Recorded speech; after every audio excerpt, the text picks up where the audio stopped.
તો મિત્રો, આ ગુજરાતના કાઠિયાવાડની દીકરી અત્યારે તમારા બધાના સાથ સહકારથી કડુકા પહોંચવા આવી ગઈ છે અને મને રસ્તામાં ભાઈ મળ્યા છે આવી પરિસ્થિતિમાં. તો આપણે મારી પાસે જે નાસ્તો હતો એ એમને હું આપી દઉં છું. શું નામ છે ભાઈ તમારું? રમેશભાઈ. અહીંયા કયો, શું નામ છે તમારું? રમેશ. તમારું ગામ કયું છે?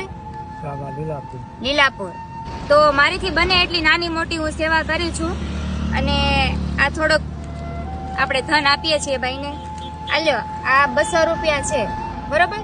ખાજો, ખાલી ખાવાનું, બાકી કાંઈ નહીં, બરોબર? સમજી ગયા ને? શાંતિથી ઘરે વયા જાજો, બરોબર? ઘરે આપણા ભાઈને એને હોય ને એને હાચવાના, પ્રેમથી બધા હારે રહેવાનું, આપણો પરિવાર જ હોય બધા, બરોબર? અત્યારે તમે ક્યાં જાશો હવે? મંદિરે જાશો? વાંધો નહીં, મંદિરે થી જઈને આલ્યા તા લેતા જાવ. આલ્યા પાણીની બોટલ.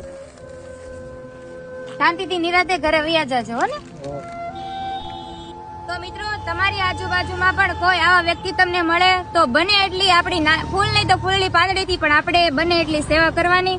તો આપણને કોણ આપણી સેવા કરે તો આપણને સંતોષ થાય, એમ એનું કોઈ નથી. તો આપણે એના બનીને આપણે એની મદદ કરીએ તો એને પણ થોડુંક સારું લાગે, એને પણ સંતોષ થાય.